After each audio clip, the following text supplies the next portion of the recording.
Well, I'm trying to teach people a form of art that anybody can do. This is art for anyone who's ever wanted to put a dream on canvas. In addition to being renowned for his ability to finish paintings in less than an hour, the great artist Bob Ross has been captivating audiences for many years with his one-of-a-kind wet-on-wet technique. Because of his warm personality, unique haircut, and humorous sense of humor, he quickly became a well-liked figure on the public broadcasting service, PBS program The Joy of Painting, where he taught millions of people how to paint.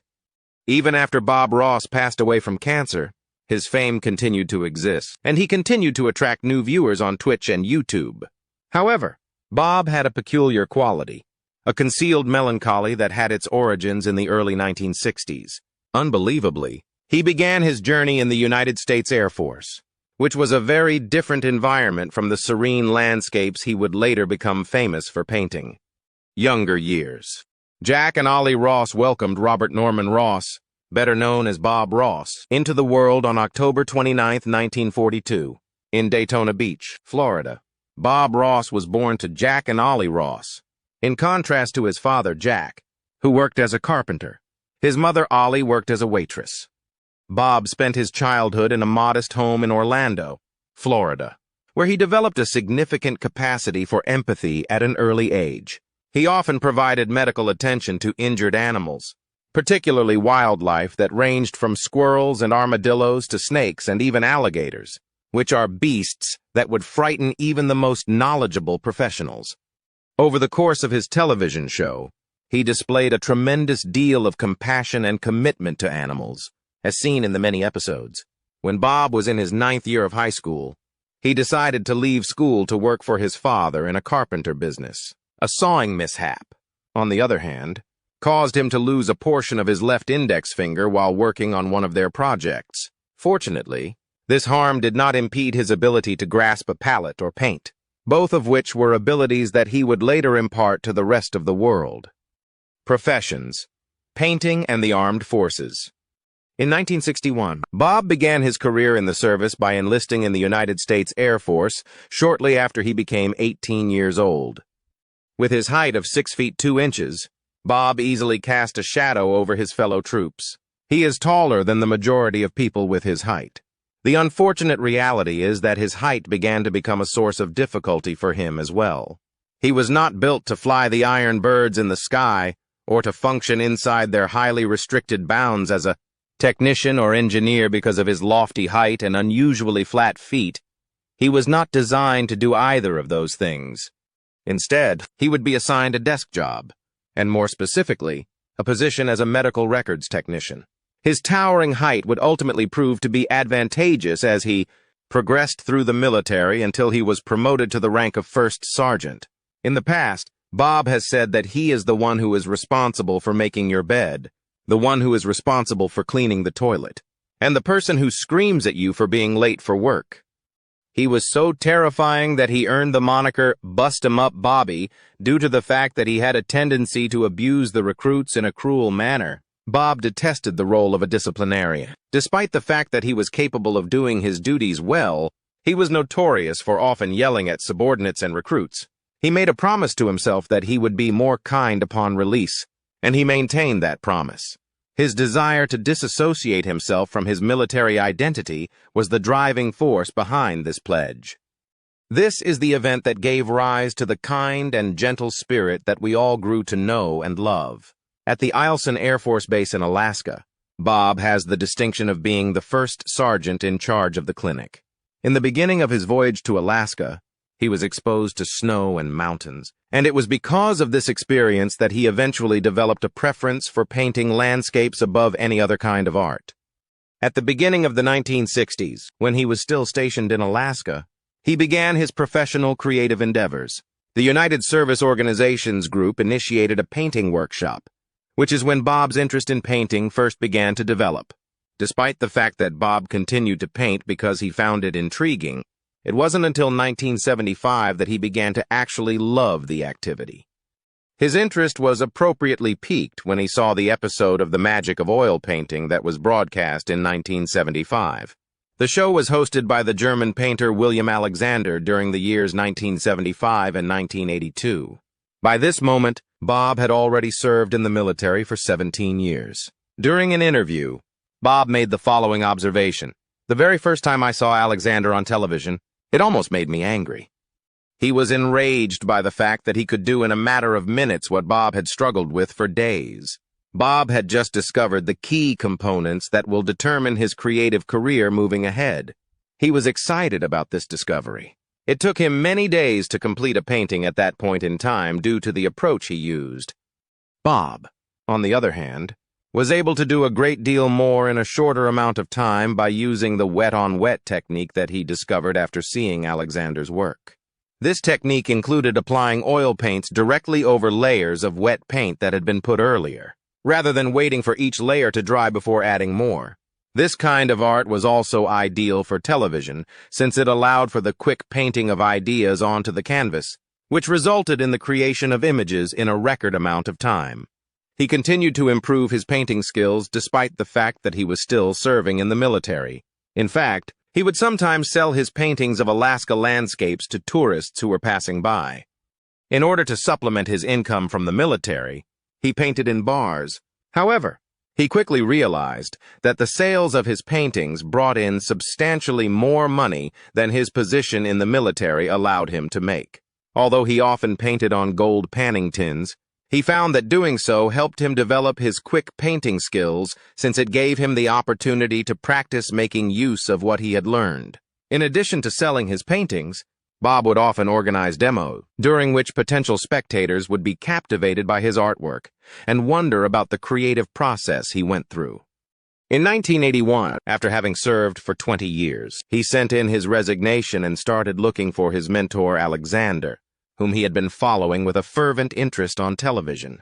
Alexander was drawn to the art form by his tremendous passion for it, which ultimately led to his becoming his most talented student. However, it did not pay very well, and even while there were a few paid painting courses available, it was not nearly enough to give a steady income. This was a clear indicator that Bob was not making a lot of money because of his distinctive afro, which originated from his desire to reduce the amount of money he spent on haircuts. He decided against getting a perm and instead decided to wait until he was in a better financial condition before getting his hair styled. It was inevitable that destiny would become his distinctive method in a twisted sense of humor, despite the fact that he detested it and felt as if he was confined by it. It became an essential component of his creative personality. Given his overall appearance and the way he styled his hair, Bob exuded a really contagious hippie vibe. He retained his signature denim shirts and slacks while speaking in a soothing, almost intimate voice that transported the audience to a one-on-one painting session with him. This was the case despite the vast crowd size that was present throughout his presentation to the audience. The audience was able to fall more and more in love with Bob with each episode that they watched because of his magnetic personality.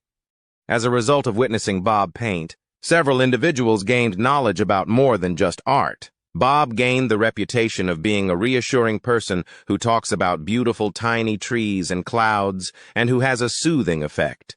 After being employed by Alexander as one of his traveling instructors, Bob continued his education and eventually earned his own certification. During the early stages of his painting career, he struggled to achieve more financial success. However, his subsequent show, The Joy of Painting, which started airing on the public broadcasting service in 1983 and continued for 11 years, beyond even his aspirations or ambitions of achieving success. Bob's private life and his connection to the Kowalski members of the family. Annette Kowalski and Bob Kowalski first came into contact with one another when she joined a painting class that he was teaching as a means of dealing with her situation. At the time, she was seeking for a method to deal with the loss of her son, but she gradually became enthralled by Bob's painting technique, and his instruction turned out to be the perfect diversion she needed. Annette was married to Walt Kowalski, a former official of the Central Intelligence Agency, who was also involved in a number of other enterprises and had a vast network. They had a chance encounter with Bob, which ultimately led to her becoming famous and starring in the film The Joy of Painting. The Joy of Painting was first aired on public broadcasting service stations throughout the country in 1983, and it continued to be broadcast regularly for a total of 11 years. However, It was in 1984 that the Rosses and the Kowalskis founded Bob Ross, Inc., which was the year that the program began to get significant traction. Bob and Jane worked together with Annette and Walt to form a partnership with equal say and the firm. Bob was able to effectively become the perfect platform for him to share the beauty of art with the world as a result of the show's success in reaching more than 80 million people and airing from 277 stations every single day. This, however, did not sit well with William Alexander, his former mentor and the person who felt Bob was attempting to force him out of business by using the same wet-on-wet strategy that he had taught him. William felt that it was an act of treachery that he had not anticipated, and he took it very personally. The fact that his pupil had stolen from him and become the face of his style to the world without giving him credit was upsetting to the mentor. It was really the well-known oil painter Caravaggio who was responsible for the development of the wet-on-wet method, despite the fact that William is the one who claims to have invented it. Additionally, William continued to be oblivious to Bob's fundamental attraction to the audience, attributing all of Bob's success to his manner of performance. In actuality, it was not the painting technique that motivated people to participate in Bob's painting sessions. Rather, it was his charm, his soothing and seductive voice, and his ability to settle even the most fidgety minds. It was also helpful that he could finish a painting in half an hour before the presentation finished.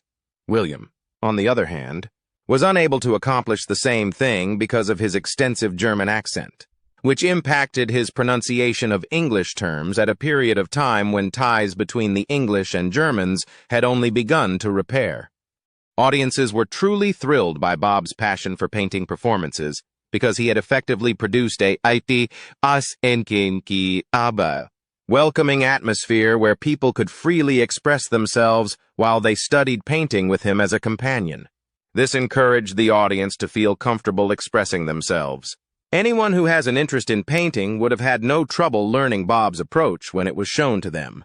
On the other hand, the real energy and charm that the crowd experienced while seeing him perform would have been difficult to recreate. There was no doubt that he had an unrivaled commitment to both his craft and his audience, and this was readily apparent. In one episode, Bob was contacted by a fan of his painting who said that he had always wanted to paint but was unable to do so due to the fact that he was colorblind and could only see in gray tones.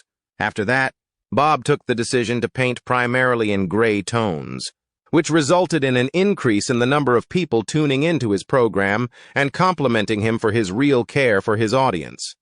It was clear from this thoughtful act that he was no longer painting for the sole sake of financial gain. He took great pleasure in it, and wished for others to experience the same happiness. Bob painted while engaging his viewers in the episodes that lasted for half an hour. He also occasionally offered witty commentary and even invited his pet squirrel, Peapod, to appear as a special guest on the show in order to keep his audience engaged. Peapod made multiple appearances on the show as a result of the popular demand from the viewers. It is interesting to note that Bob was never compensated for any of the episodes of the highest-rated program that aired on the Public Broadcasting Service, PBS, during the course of its 11 years of success. Every single one of them was carried out at no expense. On the other hand, the extension of the show and the promotion of their company were the key objectives that they sought to achieve. Bob, on the other hand, earned his riches by techniques that were not conventional. Through the use of the Bob Ross brand, the company offered various art materials, instructional DVD, and books. Wet-on-wet painting workshops were offered, and teachers who were qualified in the method were the ones who taught them. By the year 1991, what had begun as a little enterprise with lofty goals had developed into a monster that generated $15 million in revenue annually. Although Bob was interested in the potential to impart his expertise and the joy of doing so, the Kowalskis were primarily concerned with the financial benefits that might be obtained. It was more important for the Kowalskis to maximize their profits at any cost, regardless of the consequences. They were in complete agreement with the ancient proverb that states that one may purchase happiness with money. After suspicions started to emerge that Bob and Annette were having an affair, the Kowalskis put a stop to the situation. This was the beginning of the trouble. However, many years later, Steve, Bob's son, would rekindle the flames, so hinting that it had been genuine from the beginning. During the year 1992, when Bob's wife, Jane, passed away as a result of cancer, difficulties began to build up in their working relationship, which had previously been quite friendly. In the case that one of the business partners passed away, the remaining members would be entitled to an equal portion of the firm's shares, as stipulated in the contract that the business partners had signed when they first established the company. As a result of the passing of Bob's wife and the subsequent division of her shares, he was relegated to a minority vote in a business that thrived on his popularity and public image. A relationship that is established on commerce is superior than a business that is founded on friendship, according to a statement made by John D. Rockefeller. In the instance of Bob, the fact that Jane passed away would demonstrate that this assertion is accurate. A group of Bob Ross's sons. Despite the fact that very little is known about Bob's first kid, whom he had while he was still a teenager, Robert Stephen Ross, affectionately known as Steve Ross, was his second child from his marriage to Vivian Ridge. Bob had 2 children from his 3 marriages. Bob's extramarital affair was mentioned as the primary basis for the divorce petition that they submitted in 1977. In a short period of time following the dissolution of his first marriage, Bob wed Jane, who would become his second wife. They were close friends until her passing in 1992, during which time they took pleasure in each other's presence. For whatever reason, they were unable to have any children throughout their marriage. The marriage of Bob Brown to Linda Brown, his third wife, took place in 1995, only 2 months before he died away. However, since Bob would rather keep his private life out of the limelight, not much was stated about his marriage to her. This is despite the fact that his marriage to her is the topic of considerable controversy. There were many memorable visitors, both human and otherwise, whom Bob received during the course of the program's 11 seasons. Nevertheless, none of them were more spectacular than his son Steve on the show. Over the course of the evening, Bob made it a point to continuously encourage his kid to join him on stage for many painting sessions. During the time that Steve astounded the audience with his paintings, Bob would often take a seat in the background and provide short remarks, sometimes dropping hints about Steve's true objectives. In the process of getting ready to step down from the program, Bob made certain that his son was prepared to take over the role. In spite of the fact that Steve had a clear knack for the arts, he showed very little to no interest in carrying on his father's line of work. While Bob had confidence in his son's creative ability and was aware that he could keep the performance going in the event of an emergency, Steve thought that his son's artistic abilities were insufficient. Due to the fact that he thought he needed to fulfill his father's expectations, their relationship was often put to the evaluation. The two of them ceased their conversation for a period of time when an altercation broke out between them. The unfortunate reality is that they would continue for a considerable amount of time, and it wasn't until Bob got the diagnosis of lymphoma, which came only a few weeks after the passing of his wife, that they would communicate once again. After his father died away in his latter years, Steve often voiced regret that he had not continued the firm throughout his lifetime. Bob continued to work on his passion project, which consisted of painting incidents that provided pleasure to other people, despite the physical and emotional tolls that his illness was doing on him. Despite the fact that he had lost the desire to simply get out of bed in the morning, much alone paint for 30 minutes, Bob continued to make movies up to that point. Despite the fact that he was carrying around a ticking time bomb inside of him, he managed to keep his diagnosis a secret from the whole group that he worked with. During the time that he was painting, he continued to offer pleasure and laughter to others with his jokes and tales. While Bob continued to paint, he would often create 3 or 4 episodes each day, all the while contemplating the fact that his death was just around the corner. After he passed away, he wanted additional episodes of his show would be made available to his audience. He used art as a means of diverting his attention away from the issue he was facing. His old pals were abandoning him, which was a significant setback for him. He had previously regarded them to be his buddies. They did not place as much importance on the loss of life itself as they did on the detriment that his death would bring to them. In terms of the importance of Bob Ross to the corporation, the name Bob Ross, whose image became the brand, was more important than Bob Ross himself. The only thing that bothered them was finding a solution to their problem in a manner that would enable them to continue to make money off of the brand after his untimely death. Due to the fact that time was running out, the Kowalskis were becoming more eager to find a solution to the problem that they were facing. When it came to dealing with the Kowalskis, who had turned into his worst nightmare, he was only left with one choice. After 403 episodes or 13 seasons that spanned from the 11th of January 1983 to its termination in 1994, Bob unexpectedly terminated the series with parting words that no one could have possibly anticipated were farewell notes. The series had aired from 1983 until 1994. After that, in 1995, Bob was able to realize a goal that he had been working toward for his whole life when he appeared on the famous chat show Elmer and Friends. Unfortunately, this would put more pressure on his relationship with the Kowalskis, which was already in a state of decline on its own. Due to the fact that he was the representative of the enterprise that they now controlled, they thought that they had the right to exercise control over his looks now that they were higher-ups in the company. As Bob, whose hair was already beginning to thin at that point, made his appearance on the program while wearing a wig, the Kowalskis were concerned that word would get out about his illness among his followers, which would have an impact on their business.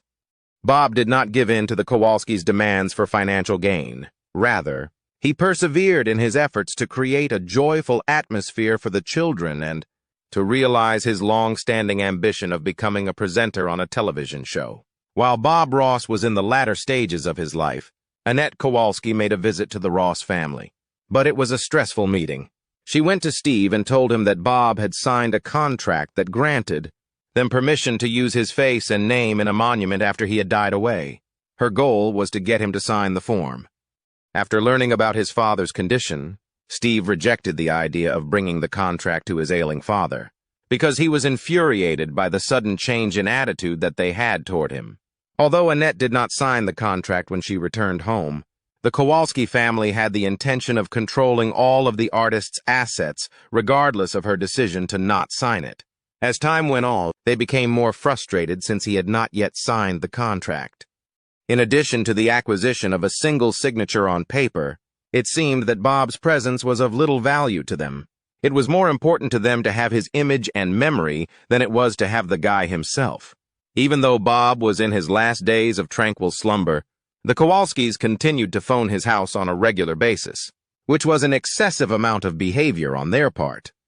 While Steve was having a conversation with an interviewer, he mentioned how his father, who was typically calm, would grow irritated after each phone call. He could hear his frequent cries coming from his room, which were accompanied by the phrase, "You're not getting my name," because it was impossible for Bob to foresee what would take place after his death, despite the fact that he made every effort to protect the things that were important to him by staying away from the Kowalski household. Disagreements in the Law and Death. Bob Ross passed away on July 4, 1995, at the age of 52 as a result of complications associated with lymphoma, with a history of smoking cigarettes for a significant portion of his adult life. Woodlawn Memorial Park in Gotha, Florida was the location where he was laid to rest. In the same way that only Bob's close relatives and friends were aware of his passing, his sickness was one of the aspects of his personal life that was kept a secret. The general public would not learn of his dying until a significant amount of time had passed. At the time of his funeral, there was no apparent member of the Kowalski family there, and only around 40 individuals attended his burial. This was done in order to maintain the privacy of his passing, because the Kowalskis had only considered their business to be a source of revenue. They were more concerned about the consequences that his passing would have on their business than they were about the passing of a friend once they learned of his passing.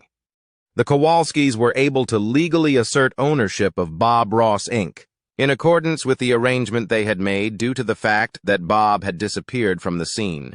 Despite the fact that the Kowalskis were able to get whatever they wanted, it was not sufficient. It was certain that the news of Bob's demise would spread, and once it did, they would see their advantage disappear, because the core guy had passed away. Annette and Walt realized that in order for the company to grow, they needed more than just the company itself. In the event that they were unable to legally obtain his face and identity, nothing else would be effective. One of the primary goals of the Kowalskis was to refrain from utilizing Bob's name for any items until they had acquired the rights to do so. They came to the conclusion that they should take a more firm stance. In spite of the fact that Bob had first refused to comply with their demands or sell his estate before he passed away, they now intended to legally acquire it. Through his will, Bob essentially excluded the Kowalskis from receiving his riches as well as the rights to his name and image. He gave these rights to his son, Steve, and to his half-brother, Jimmy Cox. On the other hand, they were going to learn more about the Kowalskis and their schemes than they had anticipated. During the course of their dispute with Bob Ross's will, the Kowalskis asserted their ownership of all of the properties that Bob had purchased while working for Bob Ross, Inc. It was either all or nothing for the Kowalskis, and they had prepared themselves accordingly. In the course of an interview, Steve recalled a phone conversation that he had made with Annette around 2 days following the passing of his father. Annette informed him that he could pursue whatever endeavor he desired outside of painting, but that he would never be able to establish a painting business working under the Bob Ross name. In their pursuit of Bob's riches, the Kowalskis went so far as to file a lawsuit against Steve's half-brother and mother. They wanted everything that Bob had worked on and everything that he had used, from the finished paintings to the actual paintbrushes that he had used. A notable figure in the legal panic that was raging at the time was the Kowalski family. In addition to the joy of painting, another public broadcasting service, PBS, children's television show that was aired on YPB-TV, the public broadcasting channel, was also the subject of a lawsuit. A staggering $50 million would have been the total amount of damages that would have had to be paid out in the event of a lawsuit. In 1995, Bob presented the children's show, which he had done right before he passed away. On the other hand, he had appeared in front of a green screen since he was unable to travel at that time due to his weakness. Despite this, the Kowalskis were not going to be deterred by it. The legacy that Bob had left behind would have been almost totally replaced by the time they were finished. On the other side, Steve was determined to carry on specifically the legacy that his father had established. His father had passed away, and he was upset since he had neglected him for a long time before that. In their pursuit to file lawsuits against everyone who stood in their way, the Kowalskis instilled fear in him. In response to the recommendation that he file a lawsuit against his attorney, Steve made the decision to take legal action against them. In the course of his hunt for evidence that would demonstrate his right to use his father's name, he stumbled upon it. In contrast, Steve was likewise on the verge of experiencing a dreadful awakening. Since Steve lacked the ability to make decisions for himself, Jimmy Cox, who was appointed as Steve's guardian, signed some papers to dismiss the lawsuit that they were facing. Regrettably, this meant that he had granted Bob Ross, Inc., complete custody of many objects, including audio recordings of Bob's chat with the Kowalskis, which were among the many artifacts that they had taken possession of. The fact that Steve was ultimately successful in a lawsuit, on the other hand, enabled him to continue teaching others the painting method that his father had cherished.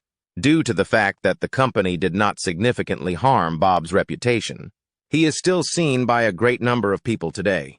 The BBC did, in fact, continue to broadcast his episodes throughout the duration of the outbreak. There does not seem to be any change in the people's esteem for him regardless of his passing. A legacy. His legacy will continue to live on long after he has gone away, since Bob Ross is still considered to be one of the most influential and respected American painters. One of the most significant factors that has contributed to this continued popularity is the rise of digital media, which has enabled his show to reach a whole new audience while also retaining the interest of longtime fans. As an example, his official Twitch account has more than 2 million followers, and his classic television episodes continue to get a significant amount of attention on YouTube. In the year 2023, Owen Wilson's portrayal as a painter, which was inspired by Ross's mannerisms, voice, and style, further established Ross's cultural impact. Even though Bob is responsible for the creation of about 30,000 one-of-a-kind paintings, his works are so highly sought after that collectors race to acquire them, often before they ever make their way into the market. He was adamantly opposed to generating money off of his paintings during his lifetime. Rather than selling them, Bob would have preferred to donate the majority of them to charitable organizations and public radio stations. A major collection of Bob Ross's original paintings may be seen at the Bob Ross Workshop in New Smyrna Beach, Florida. This workshop provides visitors with the chance to view his masterpieces. It is not uncommon for his paintings to get prices that are far more than $10,000 when they are put up for sale.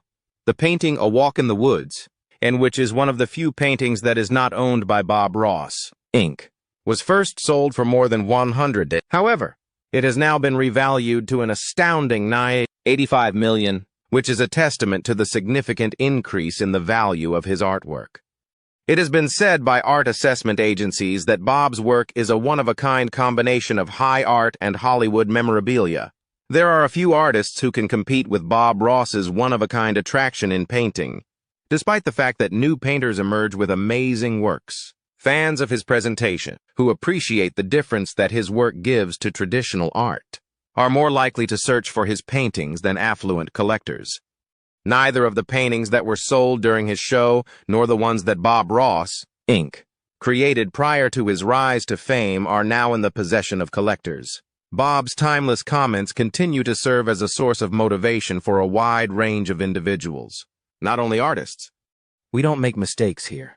To put it another way, we have fortunate mishaps. Every way you want it to be, that's just right. You are free to do anything you wish in your world. Look about you. Investigate the things that we own. Simply said, you have to look for it in order to find beauty everywhere. How would you characterize the life of this art master? Then share your thoughts with us in the comments section below. If you like the celebrity content that we provide, then subscribe to our channel. There are more intriguing videos waiting for you in the future.